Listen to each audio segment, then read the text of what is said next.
Aniga Kateson. My name is Kate Jama, and I have put on this show in collaboration with Murat Gurman, who's an Istanbul-based artist and photographer. Aniga magacaygu waa Fuad Jama. Waxaanu joognaa gaaleriga Black Dot oo maanta xalfad ka furatay inantaydan dhalay Kate Jama. And so our exhibition is called Borders, Walls and Belonging.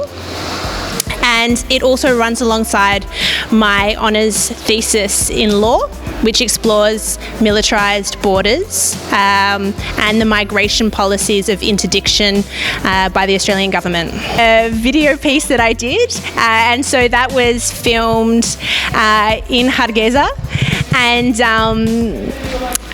this piece, I think a lot of people will recognise where it is, looks at, how can I exist when I have homes to many different places. And so it's a video piece plus poetry, and in the poetry I talk about the poem, I talk about I'm a border crosser, so my home is in many places.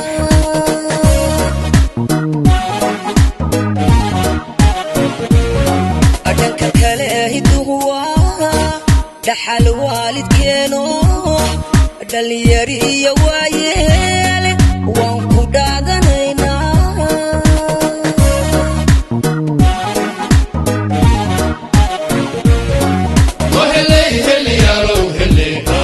dhulka aynu leenahay weelinanteedu waxaa la yidhahaa Kateson. Magaca Kateson. So way Kateson tahay.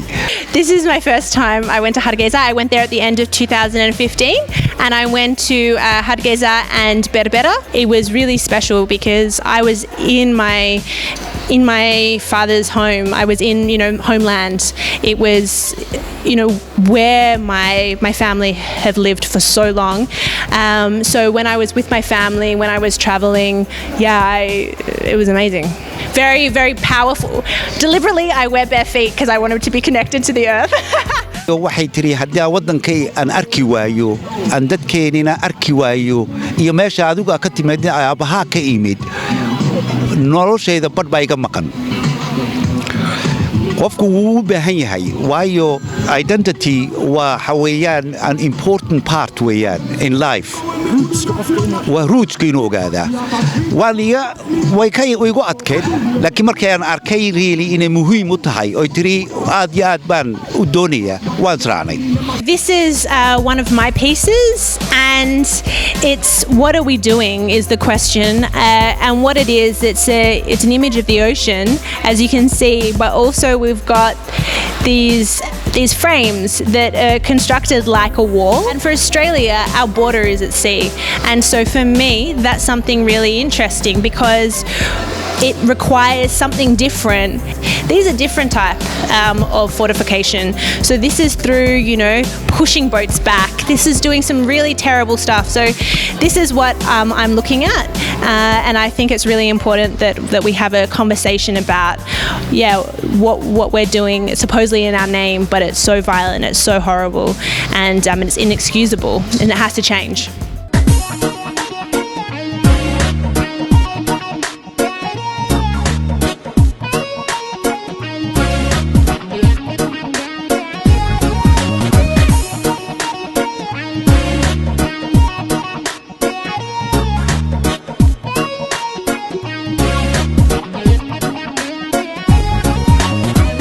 So this piece is one of the 3 works by Murat Gurman, and he is an Istanbul-based artist, as I said, and his work looks specifically at the landscapes of cities and the effect of urbanisation and gentrification.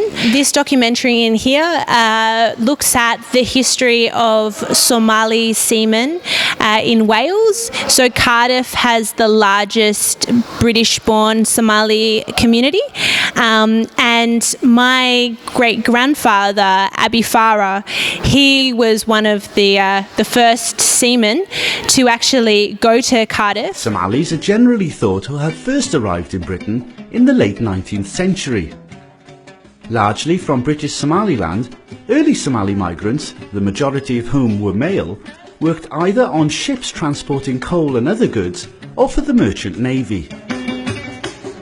The Farah family has a long history of being involved in the community, which began with Abi Farah, who came to Wales from Somaliland during the late 1800s. Abi was known as father to countless colonial seamen who sailed into the docks of Cardiff, Barry and Newport, as he was often the first point of reference for them, and many sought his guidance and advice when they first arrived. But what was really interesting, and why especially I wanted to show this video and this documentary, was because Awowo, he actually jumped on a ship from Berbera, and he thought he was going to the UK, but actually he was coming to Western Australia. So he was here in 1901, and he worked for 5 years as a sheep shearer until he made enough money to get a one-way ticket to Cardiff. When he was in Cardiff, he established different associations and ended up actually getting an Order of the British Empire from the King. And my Ayeo and her siblings actually moved to Somalia when my Ayeo was 6, and that's where my dad was born. inantaydu waxay markaa baldhigaysaa meesha iyadu ay ka timid amba ehelkeedu ka yimid oo anigu ka yimid oo awoogeed ka yimid. waxay markaa ay ku faraxsan tahay ku faantaa dad awoogeed labaad inuu talaabay oo badooyin ka talaabay ilaa uu soo talaabay Australia uu ka talaabay oo markaana England uu talaabay meeshaasna ku dhalatay hooyaday oo aniga dhashay oo ayeedeeda.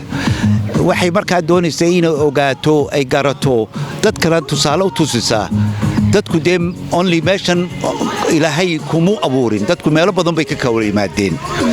marka waxa weeyaan waxa important ah inaad ogaatid de qof walba oo kula mid meel uu buu ka yimid. Most of the seamen considered their stay in the UK as temporary and had left their families behind. Indeed, as a result of an Act of Parliament passed in 1894, an act maintained until the 1950s, Somali migrants were legally restricted to working in the shipping industry and were paid at rates 25% below the pay of native British workers. They were also forced to settle only in towns and cities that were centres of shipping.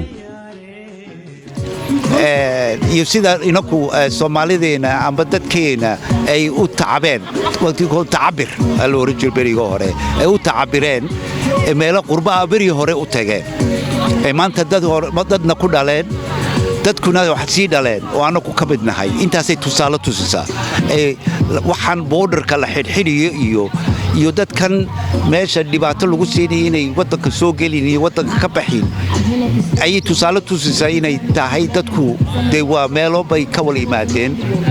For me, again, it's a very personal history around, and a personal story around migration and the sea and the connection to different places. So I really wanted to share his story. Lines and borders also create our identity, right?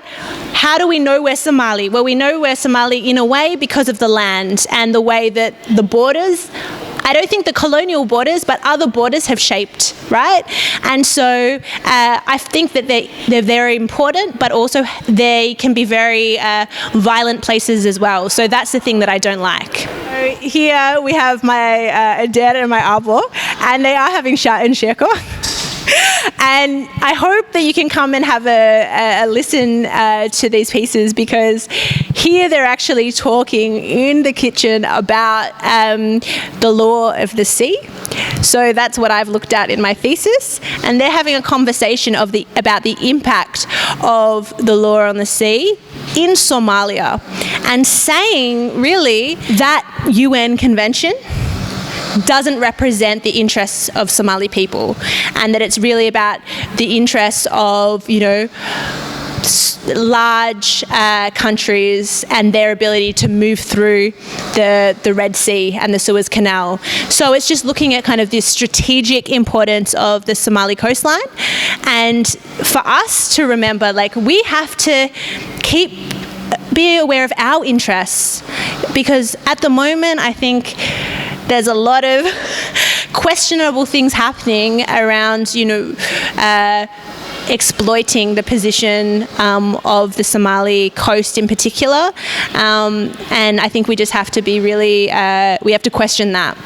waxaa horta muhiima inaan la fahmo qofku markuu tacliinta barto oo tacliinta ku dadaalo wuxuu baranayaa qiimada iyo meeshuu qofku ka imid iyo historyga iyo dhaqankaba ayuu markaa jecel yahay inuu barto laakiin muhiimku waxa weeyaan horta dadku inay ku dadaalaan inay tacliinta aad u bartaan si ay u arkaan waxyaalaha ka maqan noloshooda realistically waxa ka maqan noloshooda iyo nolosheynaba waxa weeye inaan garanno meeshaan ka nimid iyo meeshaan ku soconno waxaan ku dari lahaa dadka yaryar waxaan da'dii baan ahayaa dadka yaryar ee maanta hadda waddankan jooga iyo waalidkoodaba inay fahmaan number 1 maaha gaariyaashan ka daba ordisaan maaha guri baan leeyahay maaha dahab baan leeyahay maaha waxaasaan leeyahay number 1 inaad ka fikirtaan tacliinta carruurtiina siiya oo tacliinta ugu fikira oo dadka u dadaala oo wixii aad haysin ku bixiya tacliinta waayo qofuu tacliin leh dee wuu isfahmi karaa adna wuu ku fahmi karaa ya qof dhisan buu noqonaya dadkana dhex geli kara xaqan jooga dadkiisana wax u tari karaa laakiin haddaad ka horgeysaan dahab iyo lacag iyo gaari iyo adar futuusha dee waad khasaarumaad u samaynaysa waxaan iga leeyahay tacliinta ku dadaala that's all